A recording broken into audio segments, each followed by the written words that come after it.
Joined once again in the show by Dermot Gallagher, Premier League referee for 20 plus years in the top flight. Dermot, nice to have you back on the show. You're very welcome. Oh, thank you, Joe. We last spoke in February. I just had to check when it was. It's hard to keep track of time even as we emerge from COVID. We last spoke to you in February, and my overwhelming memory of that is for about 48 hours afterwards, my Twitter exploding as each new person realised that Dermot Gallagher had an Irish accent, and oh my God, this was the biggest story of the week. I was at the match last week, at the Serbia match, and the amount of people said to me, I didn't realise you're from Ringsend. I'm like, yeah, from just over there actually, and pointed to where the flats used to be. Well, I was stunned a few people. Well, I was struck by a number of people in the UK who work in media who had worked with you in television and beyond, and they were as stunned as anyone. And the cat's out the bag. So, I mean, I was thinking, well, now you can go all Irish on the TV. I mean, if Graham Norton can do it and now the cat's out of the bag, surely we can... do you know what jumped out to me? So I remember that night talking to you, and I do remember thinking, he sounds a bit... The cat's out of the bag, surely we can... do you know what jumped out to me? So I remember that night talking to you, and I do remember thinking, he sounds a bit more Irish here than I remember. It's hard when you're working off memory. It was almost only after the chat when I saw various clips of you side by side with English audience Dermot and Irish audience Dermot that I realised just how big the difference is. I'd say you got a few funny comments from people in Sky the next day, did you? Oh, from everybody. Blimey, I could have ironed my trousers with my phone the following day. It was so red hot. Oh, well, look, it's funny, isn't it? Things that go big for no particular reason. Thanks so much for joining us. It's an interesting time when it comes to refereeing in the Premier League at the moment. And obviously the Struijk challenge on Harvey Elliott has really kind of prompted almost a re-examination of what's been happening over the opening couple of rounds of the Premier League. And this effort, I suppose, to let the game flow. We'll come to the Elliott challenge in a moment, and maybe this weekend in a moment. But just the opening rounds of the Premier League, what differences, if any, to be fair, but what differences were you noticing in the refereeing, say, compared with just last season or the last couple of seasons? I think it's patently obvious, Joe, isn't it, that they've watched the Euros, and the Euros, with the exception of probably the Spain-Sweden game, was an absolute fantastic competition, you know, and they've looked at that, they've seen how the referees have refereed the match, they've seen how the games have been played, they've seen how the players have reacted, and I think they've thought, well, this is appeal to everybody. And I would applaud the PGMO for not only watching the Euros and saying, well, this is the right way forward, but saying to the referees, well, look, we can learn a lot from here.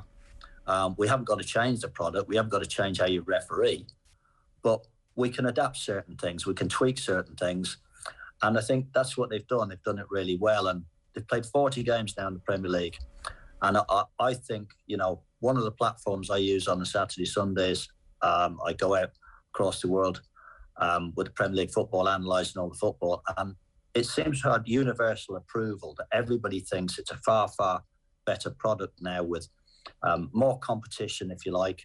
I think the players have adapted to it very, very quickly. You know, they've any player that's gone down relatively easily has got up very quickly, and the game's gone on. It's led to much more competitive games. It's much more better for the spectators. I think that's another thing as well, Joe. The fact that the grounds now are full again has added to the whole theatre of it. So I think by and large, it's been fabulous to watch. And as I say, when I was a little boy in Ringsend growing up, I loved football. My dad played football. He wanted me to be a competitive footballer, you know, not necessarily professional football, but competitive. And he would have loved the way the game's being played now, honestly. Yeah, no, I'd echo that. I've really enjoyed the opening weekends to this Premier League season. I think it's been brilliant, and that leniency from the referees has been a part of it for sure. Talk to us about the challenge then on Elliott, Pascal Struijk. The accusation from the referees has been a part of it for sure. Talk to us about the challenge then on Elliott, Pascal Struijk. The accusation if we're to try and kind of map this out, the accusation here against the referee and say is that this season an environment has been created whereby Struijk is more likely to make that challenge because he understands there's more leniency. Is that right, do you think? 100% no. I think if you look at that game, it was played in great spirit. I think if you look at that challenge, lots and lots of people around the world haven't had the benefit of replays, and I can fully understand why, and lots of them wouldn't want the benefit of replays. But obviously where I work on Sunday, once that challenge is made, I've got to go through it and look at it. And I just think it is a really, really freak accident, Joe, honestly. It's a challenge that you would see in many, many games. But because he just happened to come down with his trailing leg on the back of his ankle, it was a very, very unfortunate accident. And, you know, God willing, we'll never see anything like that again. I don't think there's any blame for 1 second attached to Struijk. He had no intention whatsoever of hurting Harvey. And to Harvey's credit, you know, look how he's come out of this. You know, he said the same. You know, he said it was a complete accident. Look how he, in the hospital, he gave a shirt away to a kid in the ward. You know, so I'd rather look at the good things about it, Joe. You know, not look at the, you know, terrible injury. Let's just hope that Harvey gets well very, very quickly back on the pitch, out where the start of the season has been fantastic. And I want to see him back doing that rather than talk about a freak accident. Yeah, I guess we'll have to almost wait a couple of months and see if the leniency leads to more of these freak incidents, because they're called freak incidents, and I understand why. And it was his trailing leg, and to my eye there was enough of the ball there and he was at an okay angle to go for the ball. I don't think he didn't go through the back of Harvey Elliott. He tried to get the ball, follow leg goes through, but it'll be interesting to see now if players are more inclined to make these kind of challenges because they feel there'll be more leniency, and if therefore we do see more freak injuries or freak incidents become more common just by law of numbers and law of averages.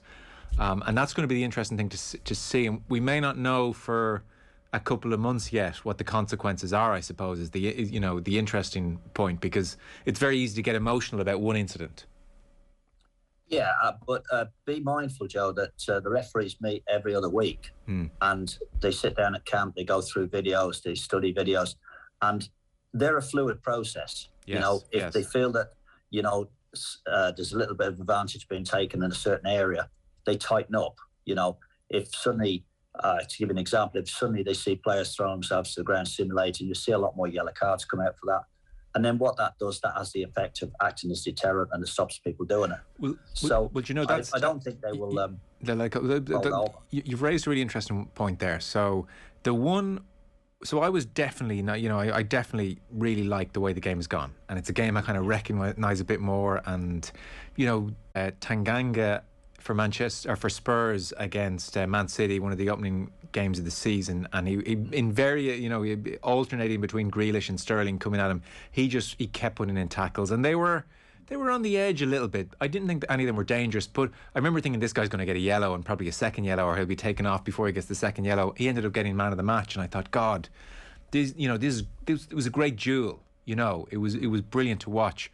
Where I wondered, is this environment maybe going a touch far, was the James Tarkowski one last night in Richarlison. I don't know if you saw that.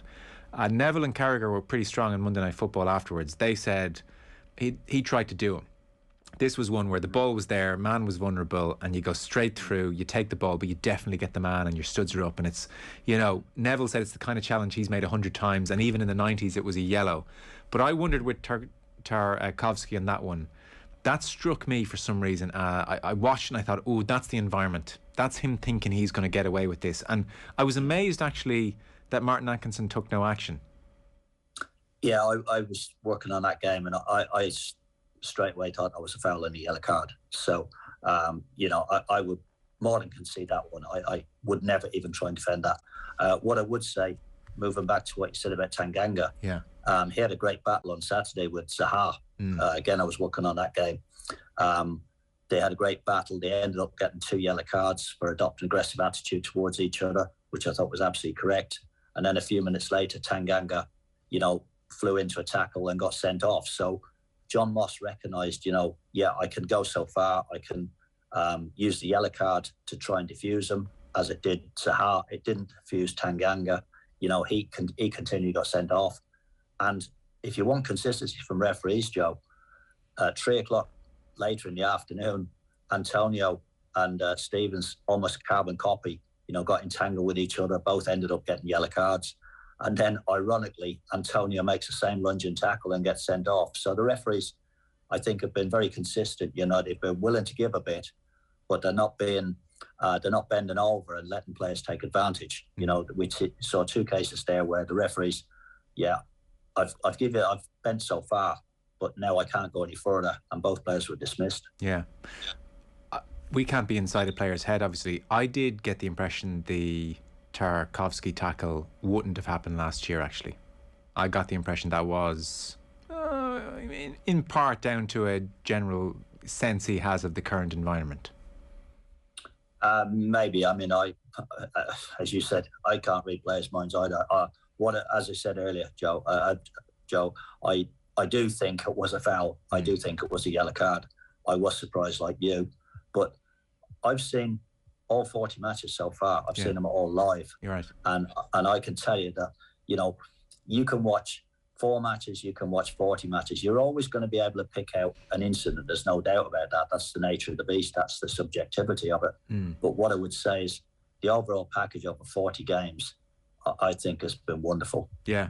See, I would agree with you ultimately. That's why it's such a pity the Elliott, it's more obviously a pity for him. 40 games, I think, has been wonderful. Yeah. See, I would agree with you ultimately. That's why it's such a pity the Elliott, it's more obviously a pity for him primarily, but it's a pity for, if we want to call it the package or the offering, if suddenly there's now a very reactionary move against all kind of tackles for the next couple of weeks, because I think in the main the balance has been very good. There was one I wanted I think one of the things I'd say about that, Joe, is, it is a balance. There's no doubt about that. And you've got to decide, do you want the perfect referee? Well, you're not going to get that. Or do you want a good game? And ultimately, that's what you want. And you have to be careful that the perfect referee doesn't become the enemy of the good game. Yes. Because one where I thought, God, I really like where this is going, was the Southampton-Manchester United game. Oh, wonderful match. Wonderful match. Really enjoyable. But when Bruno Fernandes was dispossessed in the build-up to the Southampton game, I thought, and it was interesting because Roy Keane and Graeme Souness disagreed, so it's not like it's an open and shut case. But for me, and the game I've grown up with and the football I like watching, Bruno Fernandes was dawdling on the ball was taking a little while to come down, and the Southampton player got it. He did nudge him a touch, but he gets his body in front of the ball, and Fernandes drops, in the way that I hate, and I'm just sick of watching that kind of football. I thought it was fantastic. The referee said, I'm not buying that crap anymore. Yeah. And the ironic thing about that was Stevens again, and I thought that was a good tackle. This will show you what a fine line a referee treads, Joe, that when Fernandes went down, the game went on, and he decided to get up. And the game went on. And if that ball had gone over the bar, nobody had said a word. But the consequence of it goes in the net, suddenly it's a big issue for the referee. Well, that's how fine line you tread. But as I said earlier, you've got to be careful that the referee, he's never going to be perfect, but he doesn't want to kill the game. And I think at times last year, the game went a little bit soft, and I think the PGMO have looked at that and said there was too many penalties given for minimal contact. It almost encourages players to even initiate contact at times. But, we haven't seen a penalty given this season where everybody's gone, oh, blimey, that's never a penalty. Penalties are down as well. We saw on the opening day, we saw 3 incidents where, without doubt, penalties would have been given last season, which they weren't this season. And everybody accepted that, including the players. The Pascal Struijk one and Elliott, then, to go back to that for a second. So one of the problems some people have with it, aside from the obvious, by the way, is that you could argue it's from behind. And I wanted to ask you about this, because for me, I understand it's from behind, but it's also from a bit of an angle where he can get to the ball first. And, you think down the years, like Ryan Giggs perfected the art of running behind a fullback and almost sliding in front of him and hooking the ball, cleanly with his left foot. And that, for me, that's not behind. That's coming around and getting the ball. I think that's what Struijk was trying to do. Are we ever going to get to a point where, like, those kind of challenges, not quite from behind, but a little bit from behind, even though you're not going through a player, where they're going to be outlawed? Well, I think we've seen much more than this season, Joe. As I say, I've watched all the games. I've watched 90 minutes, all 40. Well, I think we've seen much more than this season, Joe. As I say, I've watched all the games. I've watched 90 minutes, all 40 games so far. And there's been tackling, there's been robust tackling, there's been competitive tackling. And what I would say about it that's very evident is if a player goes down and the referee waves play on, that player gets up very, very quickly. Yeah. We haven't seen, 40 games is 60 hours football. In 60 hours football, we haven't seen a player that lies on the ground, because they know if the referee waves play on, he's not coming back. He's not going to change his mind. So they're up. And I think one of the great things about this is the referees went into all the individual clubs at the start of the season and they laid it on the line how they proposed refereeing the football matches. And all the stakeholders, the managers, the players, the teams themselves, the whole combination of the team said, yeah, this is exactly what we want. Yeah. And so there was no surprises when they went out on the opening day because they pinned that flag to the mast. And would you say that, it's amazing you've watched every minute of every game and looking out for challenges in particular, so you're the perfect person to ask this question too.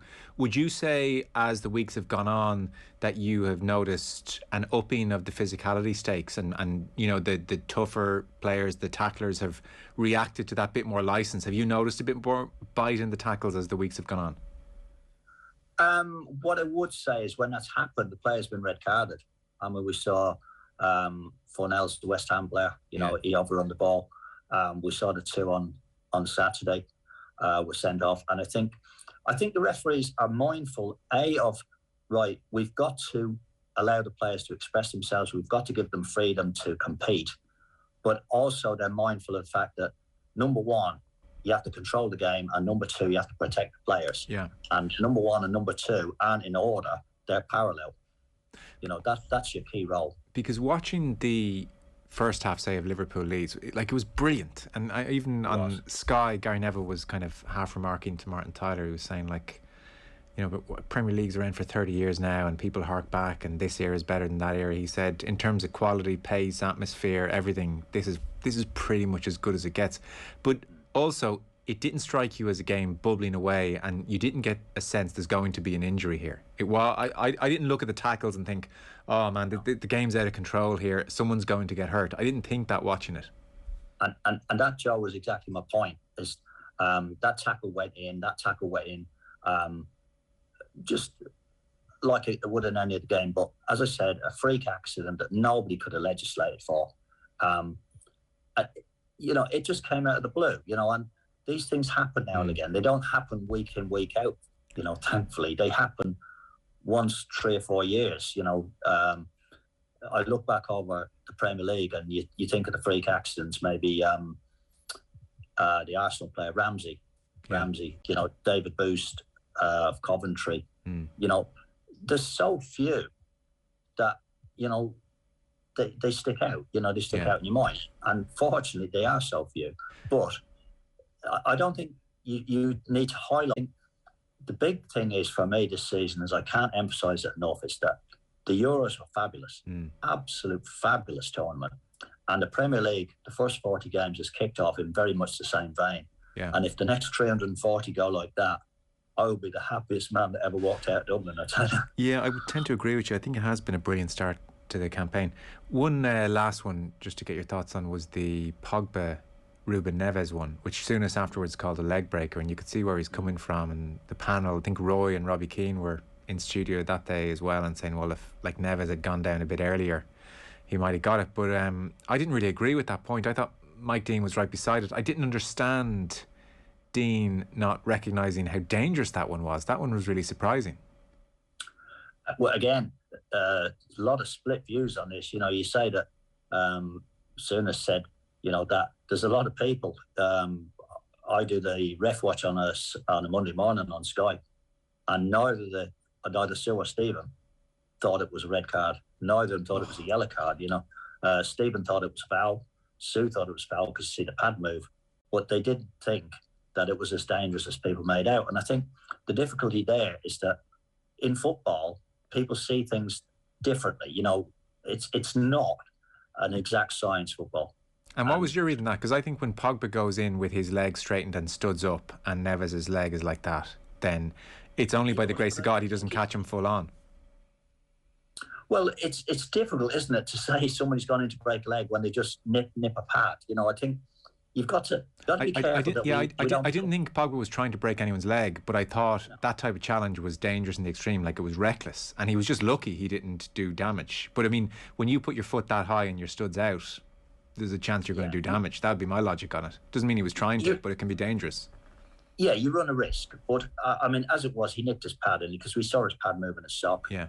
I think it was a very difficult decision for the referee because, as you say, Neves looked as though he was going to go after the ball. Then when the ball ran away and he realised that Manchester United was going to mop it up, he then went down. Well, that in itself will sow seeds of doubt in the referee's mind. The other thing I pointed out to somebody, Joe, is that the closest person to that tackle was actually Mike Dean. And when you're refereeing and you're there, you actually get a sense of the impact because you hear, he would have heard the touch of the boot on the sock for the pad. Now, there's no doubt it did touch because you see the pad move, but he would have known the amount of intensity that was in that. And it might just have been a flick. Now, he is the best judge of that. Yes. He was the closest. He relayed back to the VAR when they checked it that he didn't think the impact was that great. So therefore the VAR said, well, it's not a clear and obvious error, and went with him. And I think if you're going to put a referee in that position and he gives you that amount of detail back, you've got to trust him. That's a fair point. Yeah, I'd accept that. Before we let you go, you mentioned David Busst there. If I'm not mistaken, you were refereeing on that horrible day in 1996. Unfortunately, I was. I'll tell you something, Joe. And I actually mentioned this here. I don't talk about that incident very much. It's taken me years to get over it. But I can swear on my granny's grave in Dean's Grange, honestly, that if I mention this here, I don't talk about that incident very much. It's taken me years to get over it. But I can swear on my granny's grave in Dean's Grange, honestly, that if the good Lord gave me one wish, that I could have one wish, anything I wanted, I would wish that I never started that game of football, because I came through the non-leagues with David. He played for a non-league team as I was coming through the non-league leagues. Then we both got to the Premier League, and then we both met on a day when there was 75,000 in the crowd. And after 81 seconds, his career was over. I can't imagine how he felt, honestly. I just can't imagine. He had 27 operations. You know, I can't imagine for 1 second how he felt. But I can tell you, I felt absolutely gutted. It's the worst moment of my football life. So he must have been absolutely devastated, honestly. For younger listeners, because they may not be aware what happened, this was 1996. It was Old Trafford, as you said, 75,000, and there's a coming together early in the game with Brian McClare and Dennis Irwin at the back post and David Busst. And as you said, it's a horrific leg break. It's probably the worst we've probably seen, I would say, in the Premier League. I mean, there have been some horrific ones since, in fairness, as well. Well, his stud stuck in the field, didn't they? And therefore, it broke his shin and it came through his sock.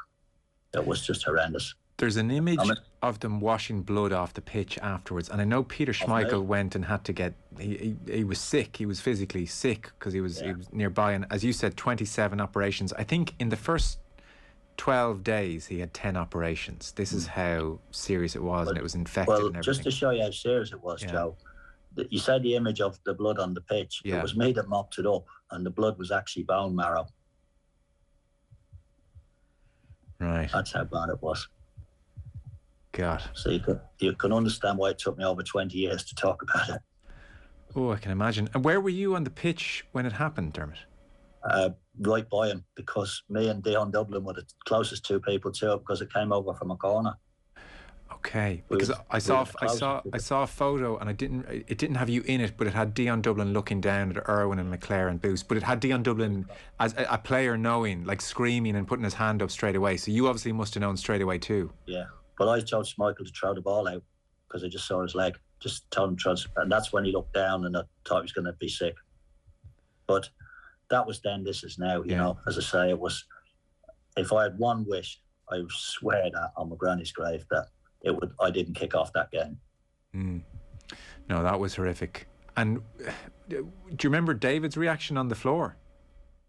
All I remember is Gordon Strachan so worried about him. It's difficult to say, Joe, because you have so many emotions at that time. When I'm stood there, because I don't know if people are aware that there was only 81 seconds gone in that game, and whatever possessed me, I thought to take the crowd's focus off it. I got 6 footballs put on the pitch and sent them down to Stretford and all the players to keep kicking about and warming up, so there was no players near them. And stood over him, apart from medical people, was me and Gordon Strachan, and Gordon Strachan was just absolutely devastated. That's what I remember. I can't remember much at all. I've seen David a few times at Coventry. Gordon Strachan was just absolutely devastated. That's what I remember. I can't remember much at all. I've seen David a few times at Coventry since, and he's still involved at Coventry, and I really felt for him, because I said he literally did come through the non-leagues with me, and he got to the Premier League, and it was just perverse. It was just, there's nothing I can say to make it right. It just happened. I can't even remember. Was it a foul? Was it a yellow card? No. Did you take action afterwards, or just a freak coming together? No, it was, as I said, his stud stuck in the pitch, which caused a great problem. Okay.